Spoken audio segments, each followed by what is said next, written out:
महाराष्ट्र राज्य आंगनवाड़ी बालवाड़ी कर्मचारी यूनियन ने मुख्यमंत्री, उप मुख्यमंत्री और महिला व बाल विकास मंत्री को ज्ञापन सौंपकर आंगनवाड़ी सेविकाओं और सहायक की प्रमुख मांगे तत्काल पूरी करने की अपील की है। यूनियन का कहना है कि राज्य में 1,25,00,000 से अधिक आंगनवाड़ी कर्मचारी न्यूनतम मानदंड और सीमित सुविधाओं से काम कर रहे हैं।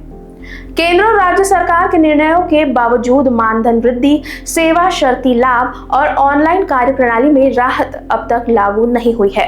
वहीं आंगनवाड़ी कर्मचारियों का आरोप है कि उन्हें पानी तक नहीं दिया जा रहा है और न ही अंदर जाने की अनुमति दी जा रही है। हालात बिगड़ते हुए दिखाई दे रहे हैं। यूनियन ने मुख्य इन मांगों पर जोर दिया है। सेविकाओं का मानधन 10,000 और सहायक का 7,000 रुपए तुरंत लागू किया जाए। आंगनवाड़ी कर्मचारियों को शासकीय कर्मचारी जैसा दर्जा दिया जाए।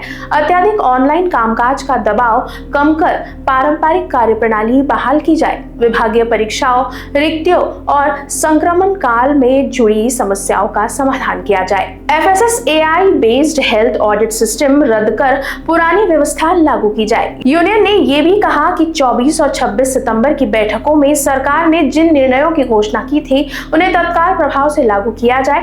कर्मचारी संगठन ने चेतावनी दी है कि यदि मांगे जल्द नहीं मानी गई तो राज्य भर में आंदोलन तेज किया जाएगा। घरातून आलेलो आहोत। ग्रॅच्युटी, पेन्शन आणि महत्त्वाची जी मागणी आहे सरसकट मानधनवाढ। या मानधनवाढीसाठी अनेक महिला तिथे रस्त्यावर बसून आम्हाला गेल्या 4 तासापासून इथं आणून बसवलेले शिष्टमंडळाला आणि जड भेट पण होऊ देत नाहीये। इथं बसून ठेवलेले त्या झाडाखाली। इथं पाण्याची सुद्धा व्यवस्था नाही। आम्ही 4 तासापासून पाणी पिण्यासाठी तरसतोय। बरं दुसरीकडे कुठं जायला आलं का लगेच पोलीस कर्मचारी म्हणतात कुठं चालले म्हणजे आमच्या मागे आम्ही कोणावर अटॅक थोडीच करणार इथं। आम्ही आमच्या मागण्या घेऊन, न्याय मागण्यांना घेऊन इथं आलेलो आहोत आणि त्या न्याय मागण्या ऐकण्याचं काम हे सरकारचं आहे। अधिवेशनाला तुम्ही एवढा खर्च करता, सर्वसामान्यांच्या मागण्या तुम्हाला ऐकून घेण्याची सुद्धा तुमच्या मनस्थिती नाहीये का? म्हणून आम्ही आता या सरकारचा जाहीर निषेध करत आहोत याद्वारे की शिष्टमंडळाची भेट सुद्धा ते घेऊ शकत नाही। अंगणवाडी सेविकांच्या वतीनं मी कॉम्रेड शालिनी पगार कुठलेही प्रोत्साहनपर भत्ता किंवा ग्रॅज्युएटी न देता त्यांना काढून टाकलेलं आहे आणि आज त्या मुद्दे घेऊन आम्ही अधिवेशनावर आलो तर इथे भेटू देत नाही आहे। आमचा प्रश्न कुठं निकाली लागेल? आम्ही आशा वर्कर आहोत, 2009 पासून काम करत आहोत। कोरोना सारख्या महामारीमध्ये आमच्याकडून 30 रुपयामध्ये काम करून घेतलं। आता त्याचा मोबदला म्हणून मात्रा ॲप चालू केली की जी मात्रा ॲप वर्जन नाही आहे। सारखं रात्रभर जागावं लागते आणि या रात्रभर जागल्यामुळे आमच्या आशा वर्करला बिमारीला सामोरे जावं लागत आहे। अटॅक सारख्या बिमाऱ्या येऊ शकते। म्हणून जर या शासनाने मात्रा ॲप सॉफ्टवेअर बंद केलं नाही तर आम्ही याच्यावर बहिष्कार टाकू आणि आमचा 60 वर्षाचा मुद्दा लवकरात लवकर निकाली लावावा। 65 वर्ष आणि ग्रॅज्युएटी आम्हाला द्यावी, कारण आमच्या आशाताईंनी 2009 पासून यांची आरोग्य डिपार्टमेंटमध्ये सेवा केली आणि त्यांना काढून टाकलेलं आहे।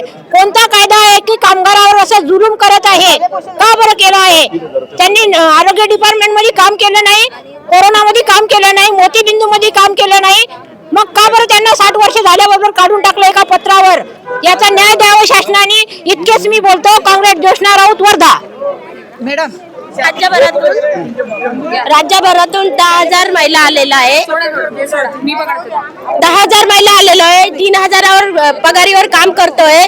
आरोग्य खात्यातून या महिलांचं शोषण होतंय। यांना गणवेश नाही, यांना ओळखपत्र नाही, यांना पगार वाढ नाही।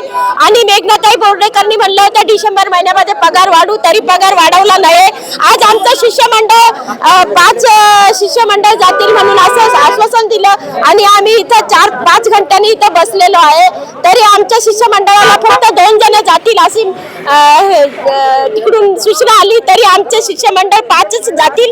नाहीतर आम्ही रात्रभर 2-3 दिवस इथं थांबणार आहे। आम्ही इथून उठणार नाही। आमचा पगार वाढ झाल्याशिवाय आम्ही ते रोड सोडणार नाही। शालेय पोषण आहार संघटना पूर्ण महाराष्ट्रातून आम्ही सर्वजण आलेलो आहोत आणि शाळेमध्ये आम्हाला फक्त 2,500 रुपये मानधन मिळालं जातं आणि शिपायाची पूर्ण कामं करून घेतली जातात आणि 2 वर्ष झालं आम्हाला आश्वासन दिलं जातंय की 1,000 वाढीचा GR तुम्हाला देऊ, पत्र तयार आहे। पण जर पत्र नाही आमचं आज जर नाही त्या GR वरती सही झाली शिक्षण मंत्र्याची तर आमचा मुक्कामी मोर्चा होणार आहे। एवढं मी आश्वासन देते आणि रस्त्यावर आम्ही उठणार नाही। इथं आम्ही निवेदन द्यायला जवळजवळ 4 तास झाला आलेलो आहेत, तरी पण आमची भेटही झालेली नाही आणि आम्हाला भेटायला पण आणखीन वेळ दिलेला नाही। तर आम्ही इथून उठणार नाही भेटल्याशिवाय आणि आमचा GR निघाल्याशिवाय। Bureau report, Lokvahini news, Nagpur.